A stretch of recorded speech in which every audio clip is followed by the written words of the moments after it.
Well, I'll bring your phone or your computer or something, and they'll do it for you.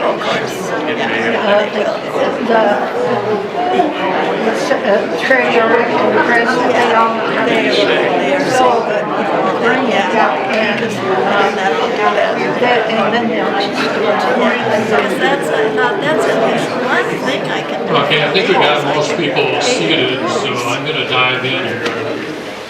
I'm Bob Sandeen. I used to be the archivist here, and I'm volunteer in the archives and also a board member.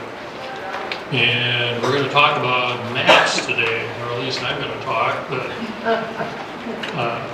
I encourage you, if you have any comments or questions, just raise your hand and start talking, because I welcome being interrupted. I want people to understand what they're looking at. So interruptions are welcome.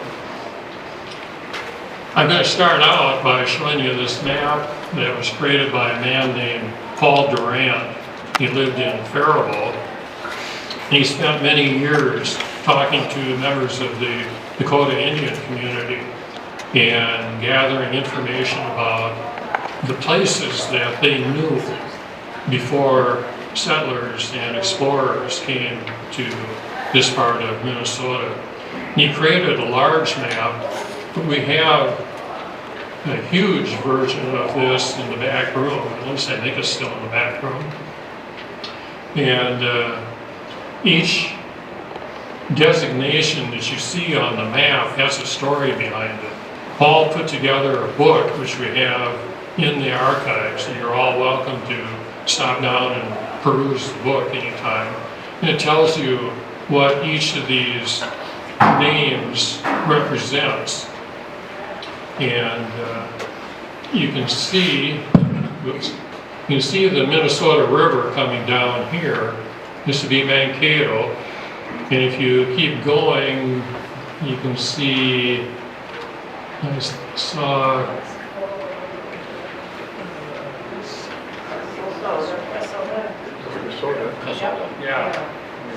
Kasota. So with Mankato and Kasota as identifying points, you can get an idea of the orientation here. You can see Swan Lake. You can follow the Minnesota River up to the Mississippi, and let's see, Mississippi comes down this way. Looks like Lake Peckman over here. So this is the way the Dakota people would have remembered the areas where they were when they were moving around back in the days before the white people showed up. Hey Bob, were those names phonetic? When he created the map, were they phonetic? Well, from when he asked the Dakota to describe the place? That's a good question. I'm not sure. There's material in Paul's book that would probably answer that question. I haven't read the book for quite a while, so I'd have to go back and take a look. This is Joseph Nicolet's map, and Nicolet County is named after the Frenchman Joseph Nicolet, who explored what you see on this map back in the 1830s. So he gathered his information over a period of time in the 1830s, and the map came out in 1843. And we can see the Minnesota River, you can see Mankato, and follow it up to the Mississippi, and follow the Mississippi down. And for a very long time after the map was released, this was still one of the very best maps of its kind around. And I should add that Nicolet spent time here at Traverse des Sioux.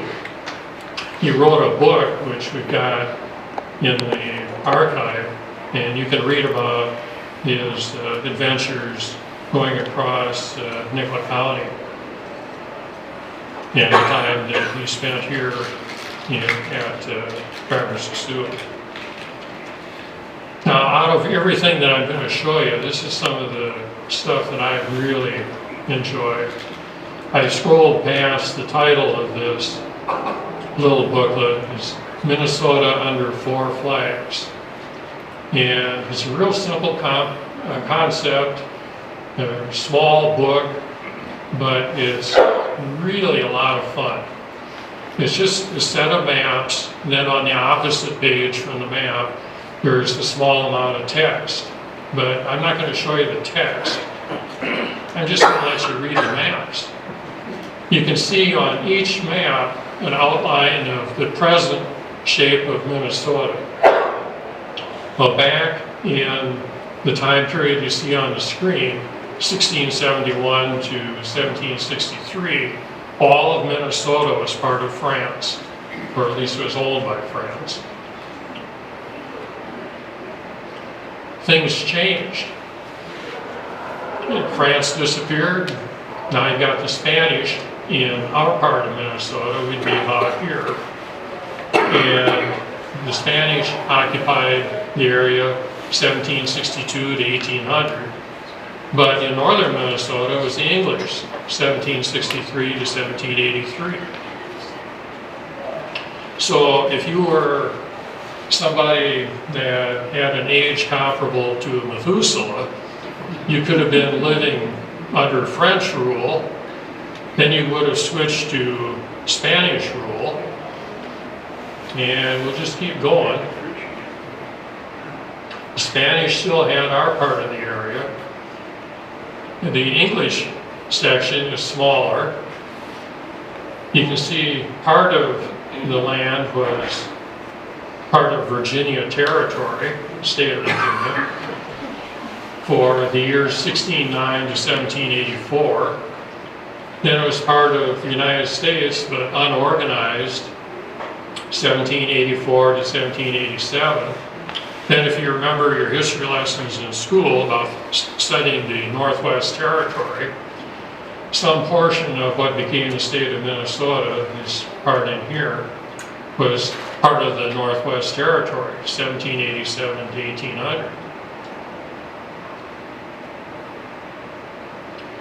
So if you were like Methuselah and living to a ripe old age, you'd be back under French rule again, 1800 to 1803. But if you were over here, it looks like somewhere around Taylor's Falls in that area, you'd be part of Indiana. Oh, yeah. I know there's a story behind it, but I forgot what it was. Why is that little lump going up into Canada, of Minnesota, that up there? There's a story behind that, isn't there? Yeah, there's a great story about the Northwest Angle. Here's your mic. That'd be right. Oh, okay. Yeah, there's a whole separate story about the Northwest Angle. Yeah. And I'd love to tell you all about it, but I've got way too much to take that detour. I'm trying to focus more on Nicollet County. Okay, good deal. I'll eventually be zeroing in just on Nicollet County. But you come see me in the archives. Got it. We'll do that. Research. I know there's a story, it's really neat. So now, if you were back in Nicollet County and you're Methuselah's age, you'd be part of the United States, but you'd be in the District of Louisiana, 1804 and 1805. This is still Indiana territory, and English are still present. So now we'd have an American flag, at least, over our part of Minnesota. Now we're part of Louisiana Territory from the Louisiana Purchase, 1805 to 1812. Still Indiana Territory here, still England there. Now we'd be part of Missouri Territory. The rest of Minnesota would be part of Illinois Territory.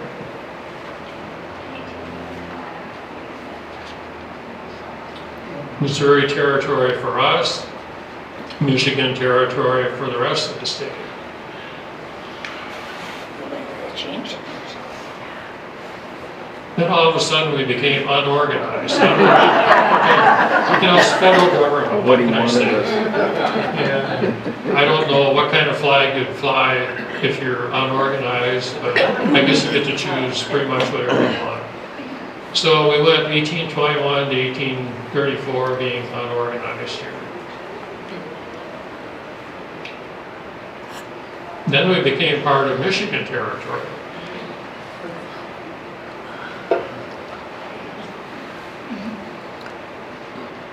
Then we became part of Wisconsin Territory for a couple of years.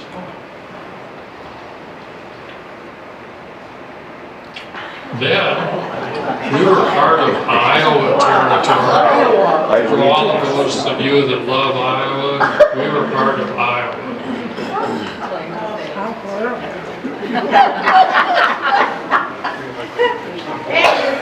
Then we became unorganized again. Figures, unorganized. I guess being part of Iowa was too much of a shock.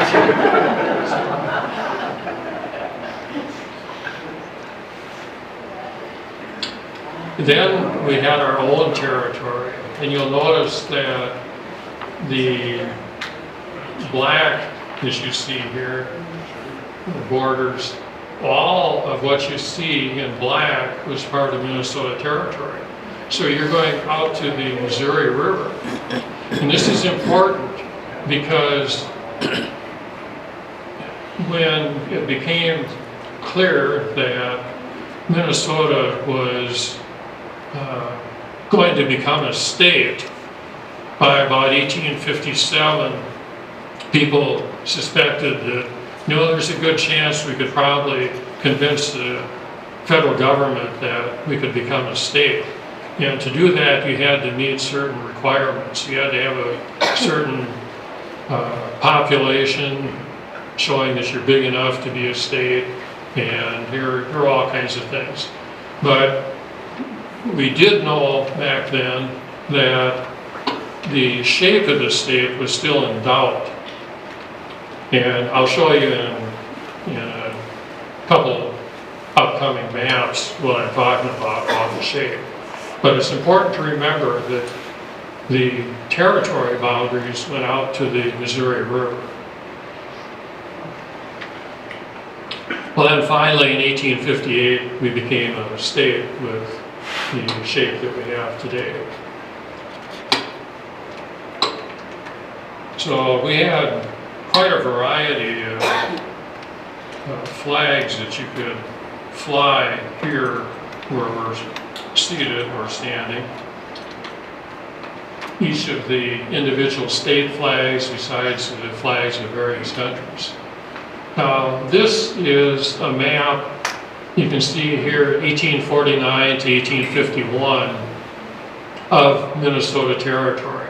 So this is basically like the Minnesota Territory map that I showed you on one of the earlier slides. It has the initial counties of Minnesota, you know, Washington County and Ramsey County and Benton County. And you can see where we are. Here's Mankato. We'd be right about in there for St. Peter, Traverse Sioux. So we would have been part of Wabasha County. And it would have gone from the Mississippi River all the way to the Missouri River. Now the deal was, when Minnesota would become a state, there were a couple possibilities. It could turn out the way it actually did, go from the Iowa border to the Canadian border, so it could be tall from north to south. Or it could go from the Mississippi out to the Missouri, and it could be not very tall north to south, but it could be quite wide going east to west. The question was, if that would be the case, that it would be wide, where would be the boundary for the northern part? Would it be here, or there, or there, or there? Nobody knew. But this became important in 1857 when the St. Peter Company was formed in the Twin Cities area by a group of investors. And they got the bright idea that they would create a new community somewhere along the Minnesota River, south of St. Paul. St. Paul was then the territorial capital. And one of the things that they were interested in was the shape of the future state of Minnesota. They figured that if the northern boundary of the future state would be somewhere in this general area, and you put your capital at St. Peter, they argued that that'd be more centrally located than St. Paul. And another thing that they were interested in was the fact that there were already plans before Minnesota became a state to build a railroad that would go from Winona through Rochester, Owatonna, and other communities along present-day Federal Highway 14, but it would go through St. Peter, then continue on New Ulm and all the way out to the Missouri River. But that would exclude the territorial capital, St. Paul. So it would make sense to have a city on that railroad route at the site of what became St. Peter. So the St. Peter Company, they were after a profit, for one thing, because they owned the land in what became St. Peter. In fact, they're the ones that gave it the name St. Peter.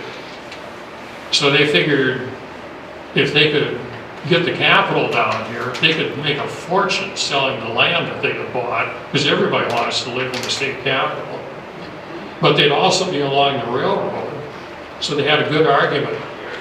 Yeah, let's make this the capital because it's going to be on the route of the railroad in St. Paul won't. So the question of what would the shape of Minnesota look like was a very important one. And we know, of course, that the shape of the state turned out to be tall from north to south and not wide from east to west. And we also know that we lost out on the deal to make St. Peter the capital. But we came awful close. There's this little guy named Joe Roulette that kept us from becoming the capital. Now, this is a map that is from 1852. And again, it's a map of Minnesota Territory with the different counties. And this is a different set of county names than the earlier map of Minnesota Territory that I showed you from 1849 to 1851. So in 1852, they had renamed a bunch of those counties and drawn some different county borders. But take a look at Dakota County here. So you've got Mankato, you've got Traverse des Sioux, you got Swan Lake here by its Dakota name. And you can follow the Minnesota River up to the Mississippi and over to Lake Pepin and Wabasha. So that was another possibility of how counties could have been laid out back in the 1850s. But that didn't pan out either. So there are all kinds of different variations of what Minnesota might look like over the years. And before Minnesota became a state, there were already settlements. And these are the settlements that existed in our part of Minnesota back in 1853. You had Mankato City. You had the community of Eureka, which was in Nicollet County.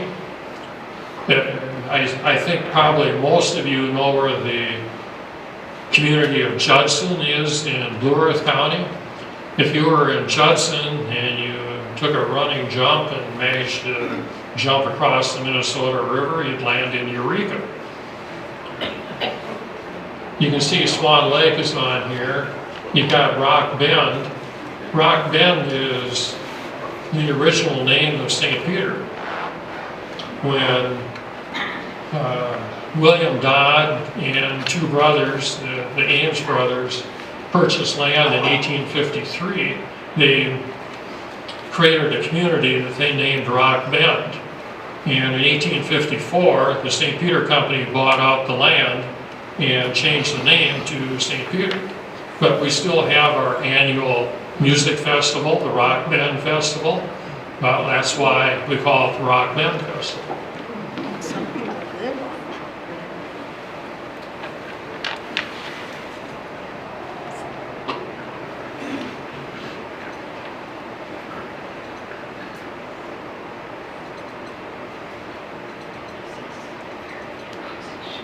Here's another map.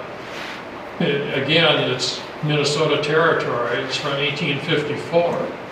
And you may remember a couple maps ago, the 1852 map had all this pink area, and it was labeled Dakota County. Now this is Missouri River again, and you can see the Minnesota River. Let's see here, Mankato down here. This is Blue Earth County. Blue Earth County was a little bigger back in 1854 than it is today. Now this map has the stuff in red here, this rectangle. The rectangle includes the area of the two Dakota reservations, the Lower Sioux Agency and the Upper Sioux Agency. Those are the places that the Dakota Indians were moved to after they had signed the two treaties in 1851. One of the treaties was signed at Traverse des Sioux. The other matching treaty was signed at Mendota just a short time later. Between the two treaties, that acquired basically all of the land south of Interstate 94. So that was a lot of land. It had included part of present-day Iowa and a little bit of present-day South Dakota. But basically most of Minnesota south of Interstate 94 was acquired by those two matching treaties. Now, there's one other fun thing about this particular map. If you can read sideways here, this says Nicollet. Here's Traverse des Sioux. There's Swan Lake. This is Nicollet County in 1854. Now, for reference, here's Lake Minnetonka, and there's Fort Snelling. So part of Nicollet County was west of Lake Minnetonka and Fort Snelling, and north of both of those places. It was along the North Fork of the Crow River. I bet you didn't know that, huh?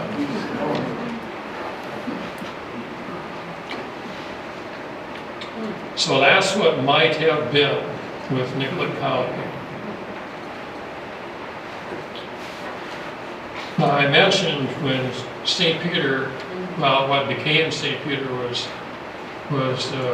founded by William Dodd and the two Ames brothers.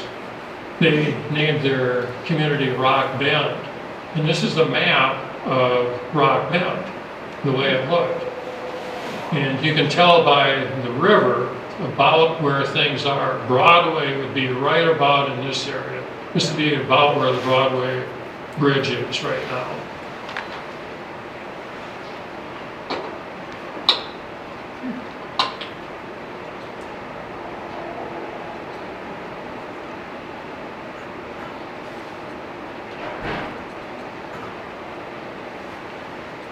I'm going to show you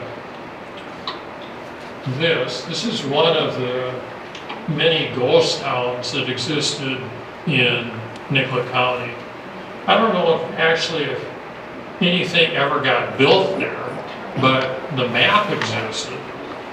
And sometimes that's just the way it worked out for some of these ghost towns. People would buy a piece of land, they'd have it surveyed, divide it up into blocks and lots and streets. Then they try to sell lots for people to build on. Well, sometimes it worked, sometimes it didn't. And I have yet to read about anything ever being constructed on the site of McQuiston's addition to LaHillier City. Now, if you can read this, you'll see that here's the Minnesota River, here's the Blue Earth River. This would be Sibley Park over here in Mankato, Land of Memories in Mankato. Now, if you know that area, this is all big, steep hillside. Who the heck is going to build anything? I can't figure it out. But what's of interest to me is the fact that McQuiston, Frank McQuiston, was married to Mary McQuiston.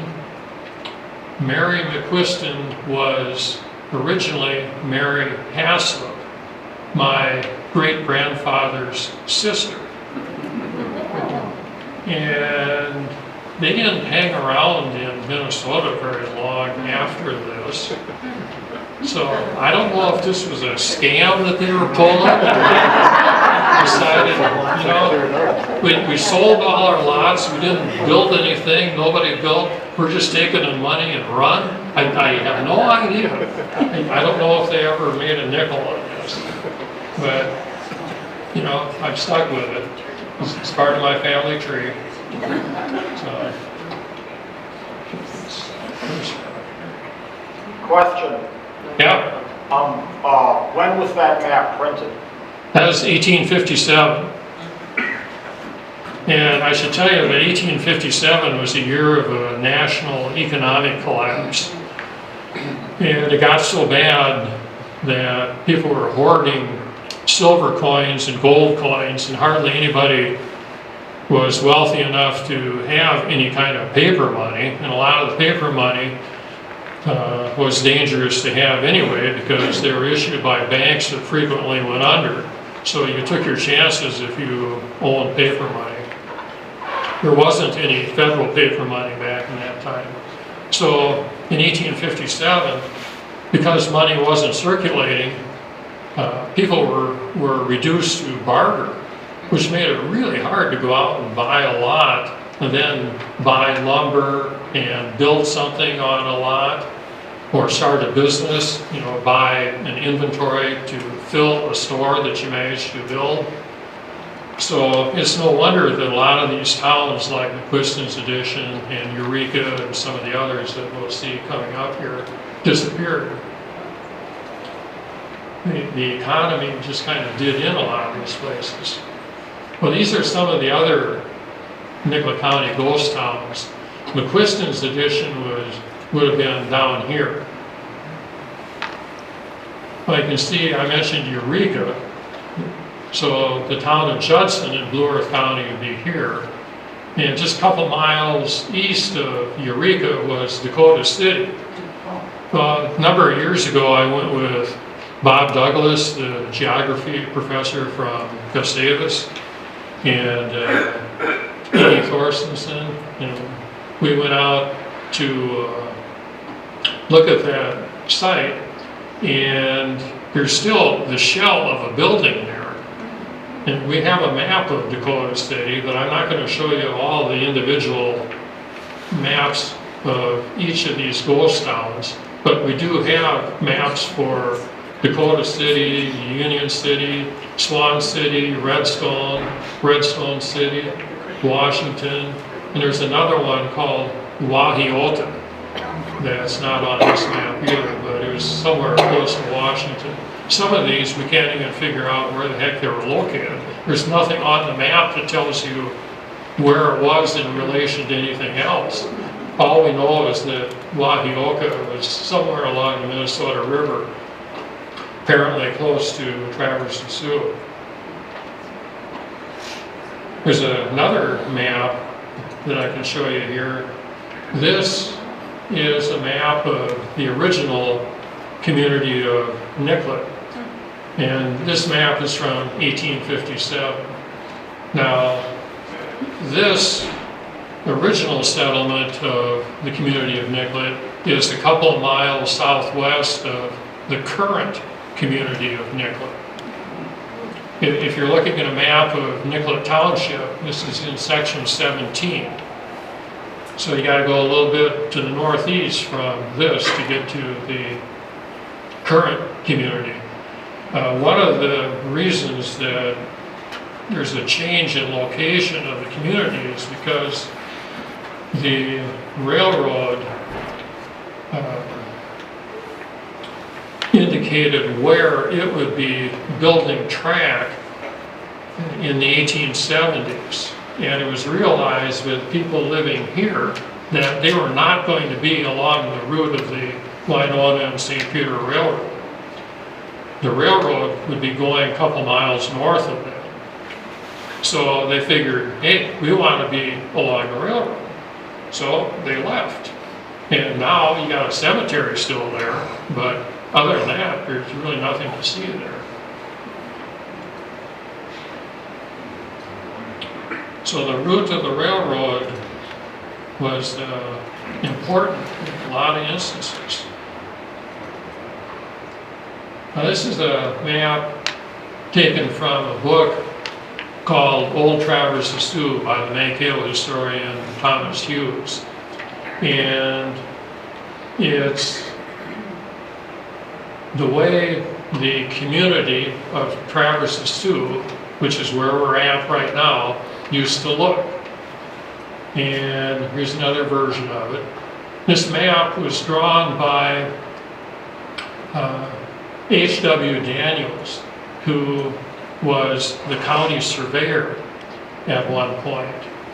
And one of the things that was of a special interest to us was he added right here the Traverse the Sioux crossing. This is where the Indians crossed the river. The French explorers found the site. You know, I'm sure the Indians told them about it, and they named it the Traverse the Sioux, the crossing point of the Sioux. When it became legal to settle in Nicollet County, once the 1851 treaty was ratified, the village of Traverse the Sioux was created. Now, one of the things that always puzzled people when I was growing up was, where the heck was the crossing site? You talk to the old timers and they say, well, my grandfather said it was over here. You talk to somebody else, no, it was over there. Well, we figured out that the map here tells us everything we need to know, except you have to be able to figure out how to interpret this to what we see today. So we got clever. What we did is we took an aerial photo, and just my way through, I think I got that aerial photo coming up. We took an aerial photo and we superimposed that map from the Old Traverse the Sioux book on top of the aerial photo. Then we could clearly see exactly where the crossing site was. But in order to mark it precisely, we did the same thing. We took a modern day surveyor's map and put that old map that I showed you from the Hughes book on top. Then it was just a simple matter of going out and surveying. So we had Dick Gardner and his assistant come from Bolton and Mink. They went out and they surveyed and they marked the endpoints of the Traverse the Sioux crossing spot. So we know exactly where the crossing spot was. So mystery solved. We also learned that if you go out in the lobby and you look across the road, there's a big billboard just a little bit farther north on the other side of the highway. And from what we learned with the aerial photo with the old map on top was that the Red River Ox Cart Trail came in right in front of that billboard. The Red River Ox Cart started back in the area where Canada and present-day North Dakota and Minnesota come together. And they followed the Red River of the north until they reached the Minnesota River. Then they followed the Minnesota River down to where it meets at Mankato, then came downstream to Traverse des Sioux. Then they unloaded their furs. Then the furs were put on boats and sent to the Mendota and St. Paul area for processing and sale. But on this map that I showed you earlier here with the crossing on it, you can see where it says Red River Trail. That's the Red River Oxcart Trail. So the billboard that I'm talking about would be right about in here. And the Red River Oxcart Trail followed the road from Traverse des Sioux to Fort Ridgely. And we call that today the Fort Road. Of course, the Fort Road comes into St. Peter now, but back in the 1850s, when Traverse des Sioux was the dominant community, the Fort Road came from Fort Ridgely to Traverse des Sioux. Question. Yeah. So where it says pond in wet weather, is that Hallett's Pond? No, that'd be well south of this map. Yeah. Hallett's Pond was an artificial creation. Back about 1930 or so, a guy named Hallett moved a construction company to St. Peter and started excavating for sand and gravel. And they started digging, and they obviously hit water, which was not unusual because St. Peter, historically, all through its history, has had lots of artesian wells. And I think that's probably what happened, is they probably hit water and it just came up. And today we've got this big Hallett's Pond. But that wasn't there prior to the arrival of Hallett's. And what's particularly interesting is I got it into my head that I wanted to find out where Charles Flandreau lived. Flandreau was the scout that the St. Peter Company sent out to find a place to build a new community. And he checked out areas all along the Minnesota River. He reported back to the St. Peter Company that you should build where Dodd and Ames brothers claimed their land, what they called Rock Bend. And Flandreau wound up living at Traverse des Sioux for a while, and then ultimately built a fabulous mansion, one of the best houses in Minnesota at the time. But I never knew where it was. He was one of those guys, if you went to the courthouse and looked up land purchase records, there were so many purchases that you couldn't tell which one was for his residence. But I was down at the courthouse one day and they had a map down there, and it had a little X on it that said Flandreau House. So I asked Lorna, I said, tell me where that house is located. So she dug around, got some other maps, and we lined it up. We found that if you wanted to walk to the site of Flandreau's house today, it'd be a real challenge because it's in the middle of Hallett's Pond. So if you can walk on water, you can. Otherwise, no, too bad. Can you tell me, Oh, yeah. can you tell me why on the other end of Fort Road, why it was straight?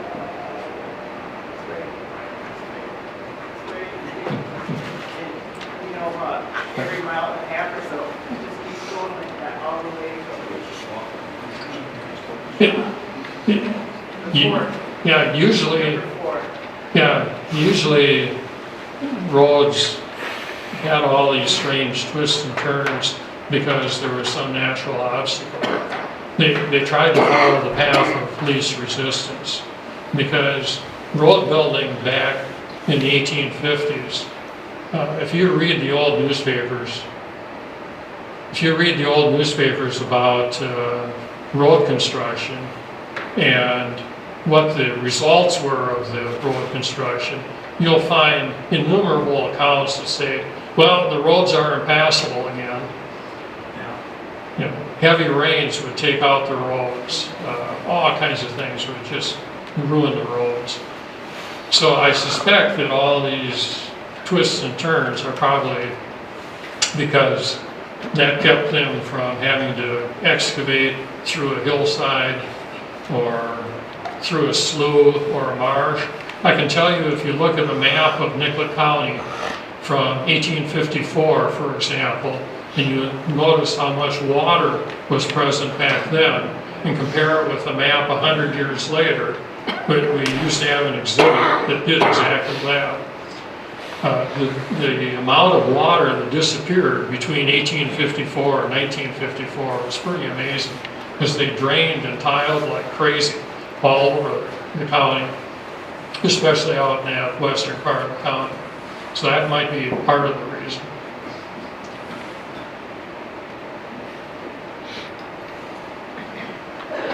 I want to show you a neat map here. This is one of my favorites. This was something that was very popular back around 1870. You can go to the Library of Congress website and you can see these kind of maps for communities all over the United States. It's a bird's eye view of St. Peter, or it could be a bird's eye view if you're looking at the internet of some other community. And artists would travel to the communities and they would create these things based on what they saw. And they've got a little code down here so you can find, you know, where the courthouse was and the county jail and all these different odds and ends here. But what's especially interesting is you got some steamboats here, because there used to be heavy steamboat traffic on the Minnesota River. You look at that river now and you go, really? You're going to take a steamboat on that thing? Well, back in the 1850s and 1860s, the Minnesota River was considerably more dynamic than it is today. In fact, Charles Flandreau, that guy that I was telling you about, wrote a book around the year 1900, and he said, looking back from the year 1900 back to the 1850s, he said the Minnesota River was just a shadow of what it had been. It was not unusual for several steamboats to be docked at the levee here in St. Peter. We've got Levee Park. You know where that is, right by the Broadway Bridge. The Chamber of Commerce office is in there, in Levee Park. That's only half of the park. The other half of the park was on the north side of Broadway. The entire park was 840 feet wide. So there was ample room for plenty of steamboats to dock there. Now, what's also of interest is you've got this bridge, and you'll notice this bridge is the swing bridge.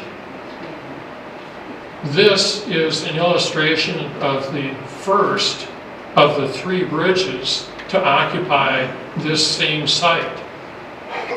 This bridge was completed in 1870 or 71. And it was, this bird's eye view is from 1870, but the bridge had not been completed when the artist finished his drawing. I found in the old newspaper a statement that said, well, the artist must have talked to the guys building the bridge because he knew what it was going to look like when it was completed. So that's what it looked like. And he was actually pretty accurate. We've got some old photos that show at least a portion of the bridge, and it is curved like that, but over the top. We've got some pictures taken during the 1881 flood, and you can see portions of this swing bridge. But you'll notice there's not a lot of development over in this area here, north of Broadway. And this is prior to Gustavus Adolphus College. So if you go over to Minnesota Square Park, you've got Cedar Street. You got all these tree names, you know, you've got locust, you've got walnut and myrtle and mulberry and all these. Well, we had cedar at one time, but when Gustavus arrived, sometime afterward, they changed the name of Cedar Street to College Avenue.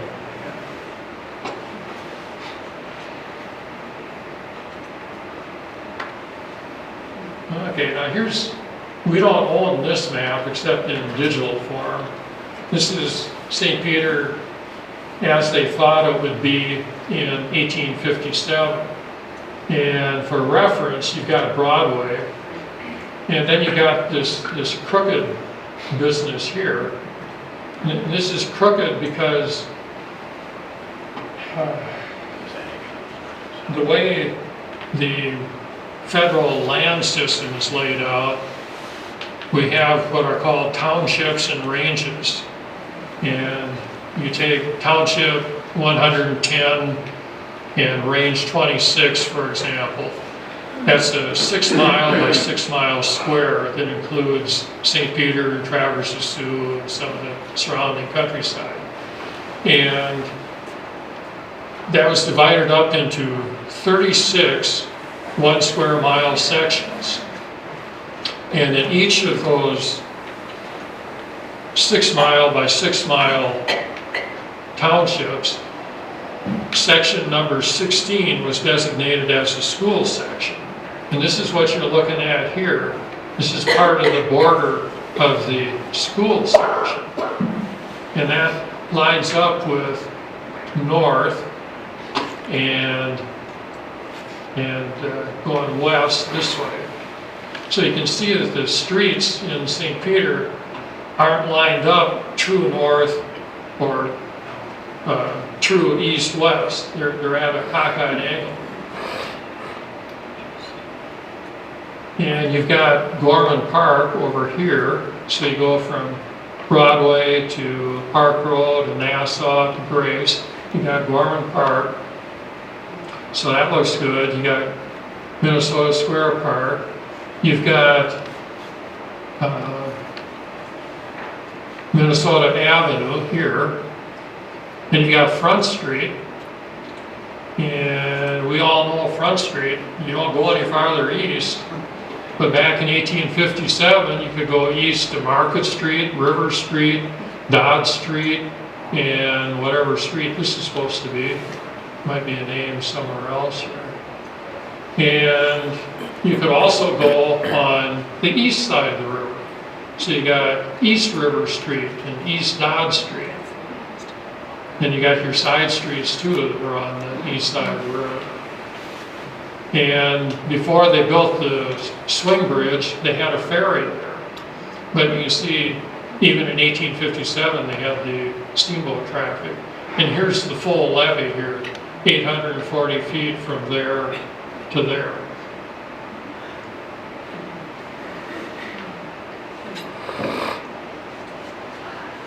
Here's another map of St. Peter. This one is 1859. And here's Broadway again. But look where Gorman Park is. And what do we got over here? We got Washington Square over here. This didn't quite pan out either. But they still have some blocks east of Front Street, but not as many. So there are all kinds of possibilities for the shape of the community of St. Peter.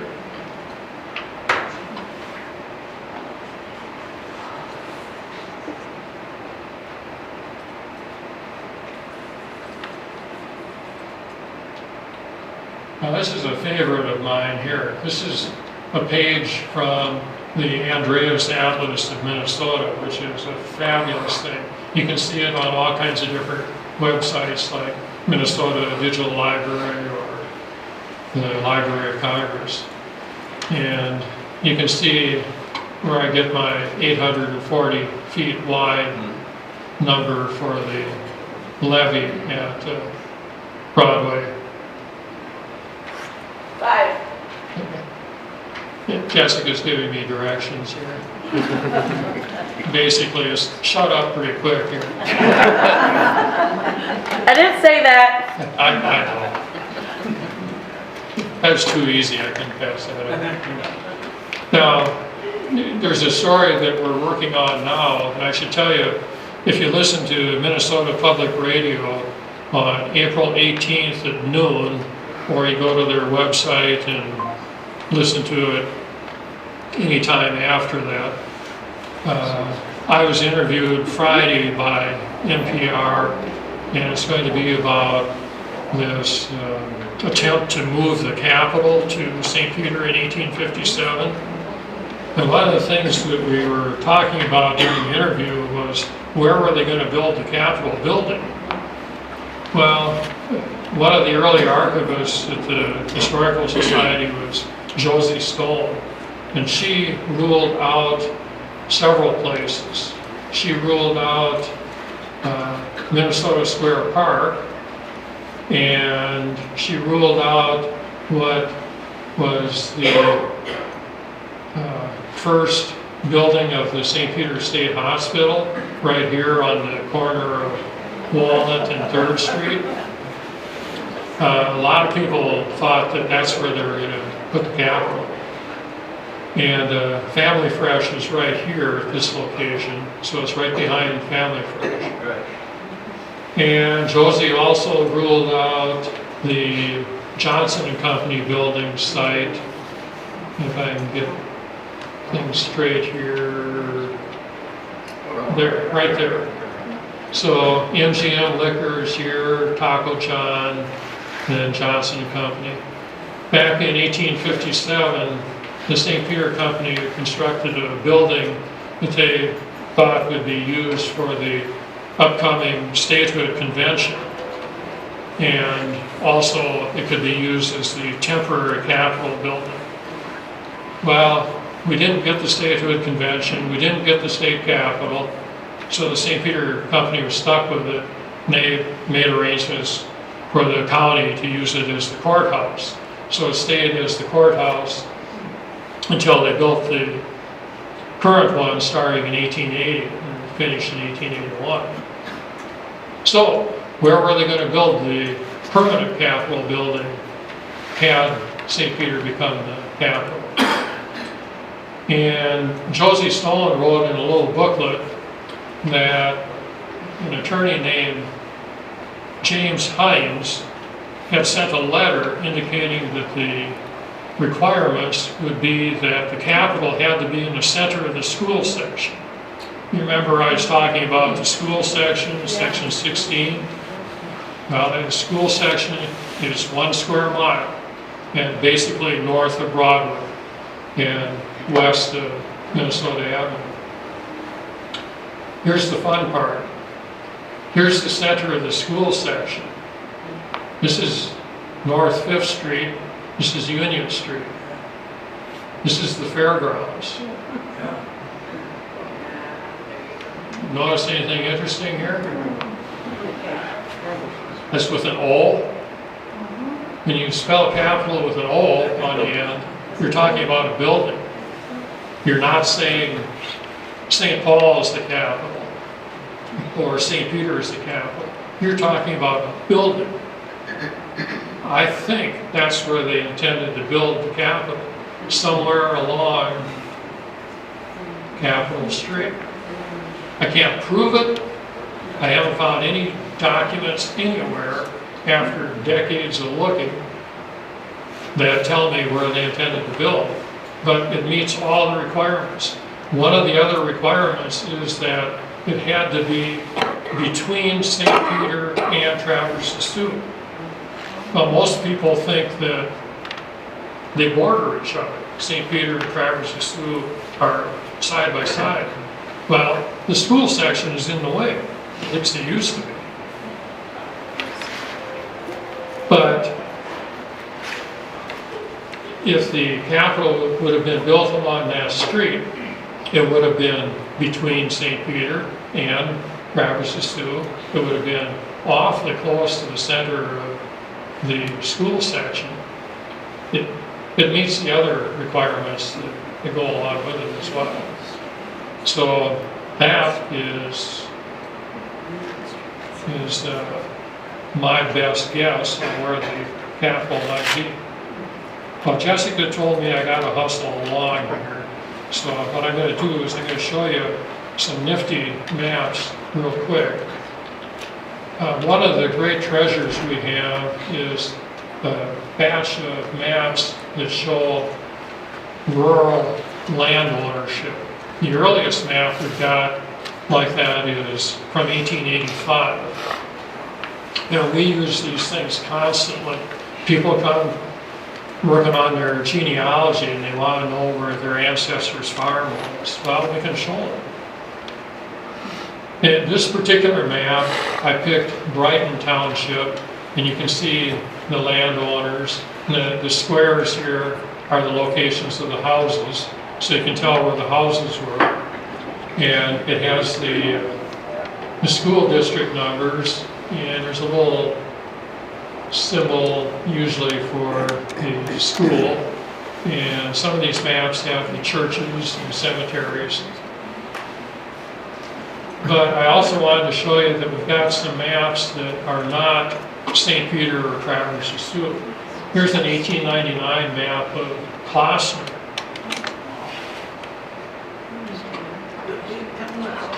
Yeah.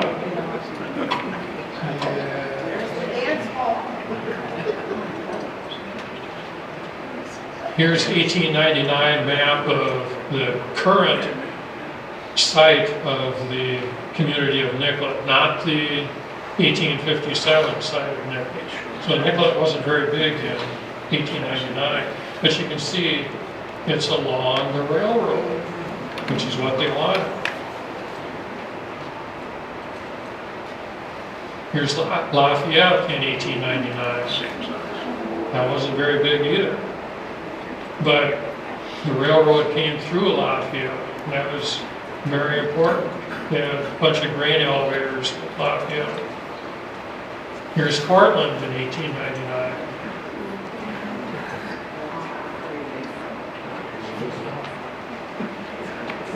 And the railroad also passed through Portland.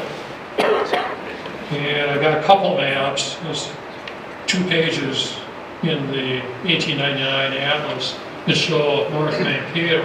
So here's the western part of North Mankato. This would all be below the bluffs, because when I was a kid back in the 1950s, everything above the bluffs in North Mankato, that was all farmland. And then here's the rest of North Mankato. And then I've got one more I'll show you. The map of, this is where we are right now at the community of Traverse des Sioux. And I don't understand why they got all these lots and lots. But because by 1899, it was essentially a handful of buildings, and that was it. Hardly anybody lived here. So I think I have more than exceeded my time here.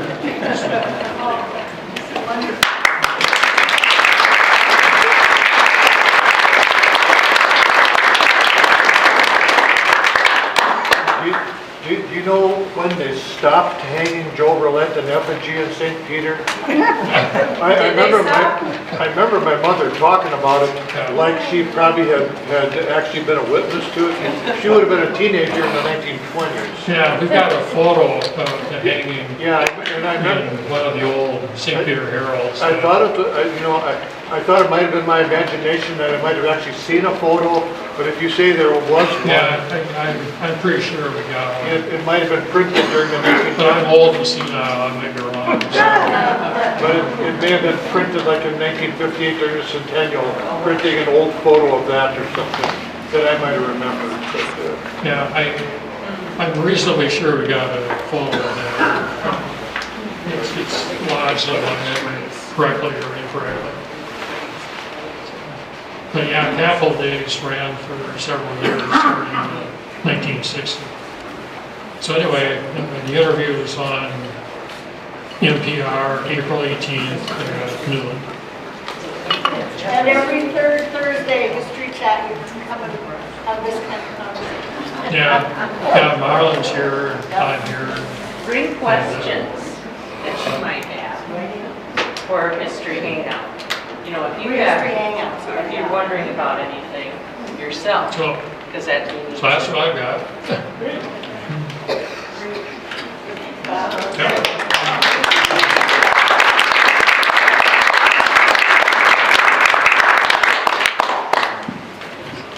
Also, if anybody is interested in learning about their genealogy, I went on the computer back when COVID started, and I did my family history. You can have a look at it if you wish to get the idea of getting into it for yourself. I'll put it up here for a while. And thank you to the membership for all of your work today, and I'm officially